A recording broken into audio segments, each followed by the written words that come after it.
Hi everybody, it's time for a scary ghost story. It's me, Count Slapper.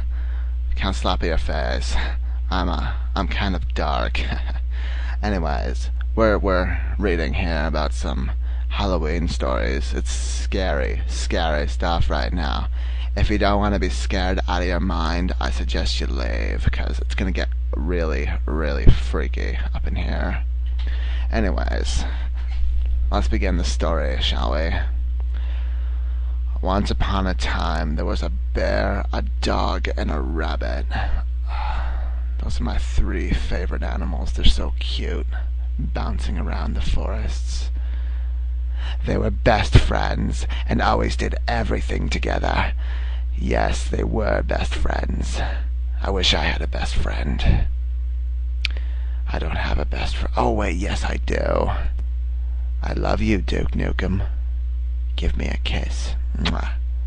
Thank you. I needed that. Anyways, where was I? They went to school together. They played soccer together. They went camping together. Went to each other's houses for dinner and sleepovers. They were inseparable. Sounds kind of gay.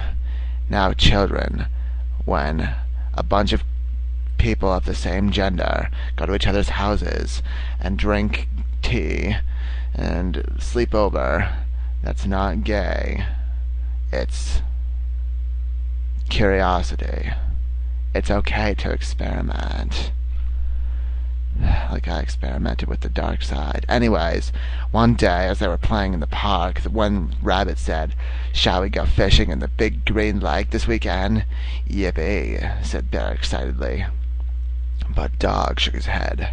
"Sorry guys," he explained. "This weekend I'm going on a rocket to the moon. It's something I've always wanted to do, and I've been saving my pennies in a big jar in my bedroom. Finally, I have enough, so I'm going to realize my dream."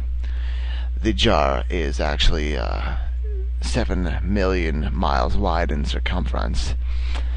"Dog, please don't go," pleaded Bear. "Rockets are still very dangerous. They sometimes break down in space." Now, this is very scientific, folks. We don't deal with science here. We deal with the dark side. All we need to know is that people die sometimes, and they leave behind those they love. "Yes," said Rabbit. I've heard the moon isn't very interesting anyway. Just a load of dusty old rock. It'll be much more fun fishing with us." They obviously haven't played Moonbase Alpha. But Dog wouldn't be dissuaded. Weekend came to Rabbit and Bear set off on their fishing trip, and Dog made his way excitedly to the rocket port. Dog had to have a medical, and then that's when they touch your penis, and then he had to listen to an hour's safety lecture. As the safety officer explained about the emergency procedures, Dog's excitement began to give way to nerves. When he finally stepped out of the lift into the rocket, he was terrified. He wanted to turn around and run back to his home, but what would Bear and Rabbit say? They'd probably call him a faggot, because he is. He closed his eyes and tried to tell himself the rocket was his dream. He said a little prayer to his false gods, because I'm an atheist who argues with logic and reason. I need proof and evidence. The rocket took off. He was pushed back in his seat by the power of the engines. After a little while, the rocket seemed to be just floating in space, although it was really traveling very fast indeed. Not as fast as my lust for blood. When the lady brought round dinner, Dog refused. Who the fuck is the lady?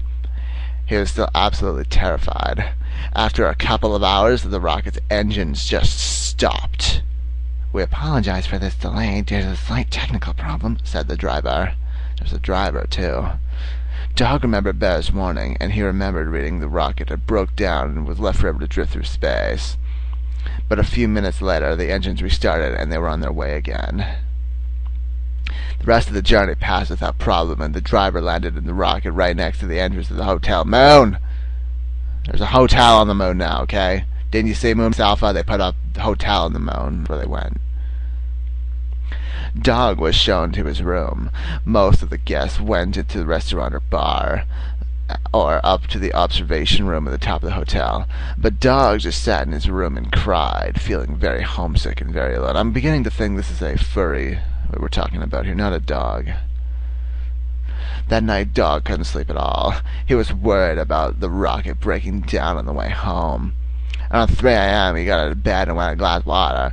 He looked out the window and saw the most beautiful, incredible, amazing sight. It was planet Earth. You know what would be an amazing sight? Planet Earth blowing up. That'd be great. All those pathetic souls trapped on the planet that cannot escape, left doomed to a glowing like a big blue ball in the dark sky. Dog thought of his friends, smaller than little dots on the surface of that wonderful ball.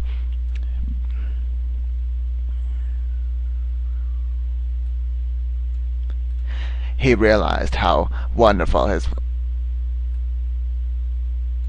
planet and the entire universe really were. He got dressed and took the lift back to the hotel observation room. Already there was an old owl.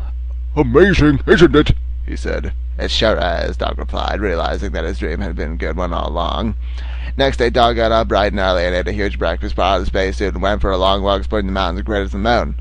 He thought how long this had been here without anyone touching it or even seeing it, and he felt very small as he looked at the vastness of space around him. But he felt very important and privileged to be a part of all this. Oh, look, it's a dog in space. It's cute.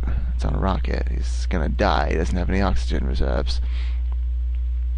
He went back to the hotel and just in time for lunch and joined the owl on a bus tour of the afternoon. They returned in time for a truly delicious dinner of moonfish and chips. Moonfish. Dog felt sad when the rocket driver announced it would soon be time to leave. It had taken him a long time to save up for this trip, and maybe he would never come back. But he felt happy that he would never be here to see everything I'd seen.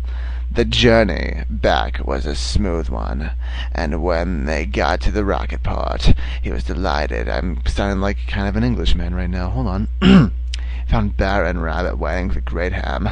"We're so pleased you got back safely," they said. "No problem," said Dog. "It was fantastic." After that, the Bear, the Dog, and the Rabbit remained friends, but not as close as before. Bear still works in the grocery store. I didn't know he did that. Rabbit still drives a bus, but Dog quit his job at the post office to become a writer, an artist. Wow. I bet he's writing poems about the darkness of his own soul for leaving the moon, and how horrible his masters are, his corporate masters are, for leaving him without any oxygen reserves, traveling at 300 miles an hour into space. Now he works from a studio in New York and travels the world telling people how they can improve their lives, and sometimes he still goes fishing with his old friends. Wasn't that dangerous, scary Halloween story? A moon story for kids. Well, I totally fucked this up. I was trying to do a spooky Halloween story for kids. I guess I fucked that up, kinda.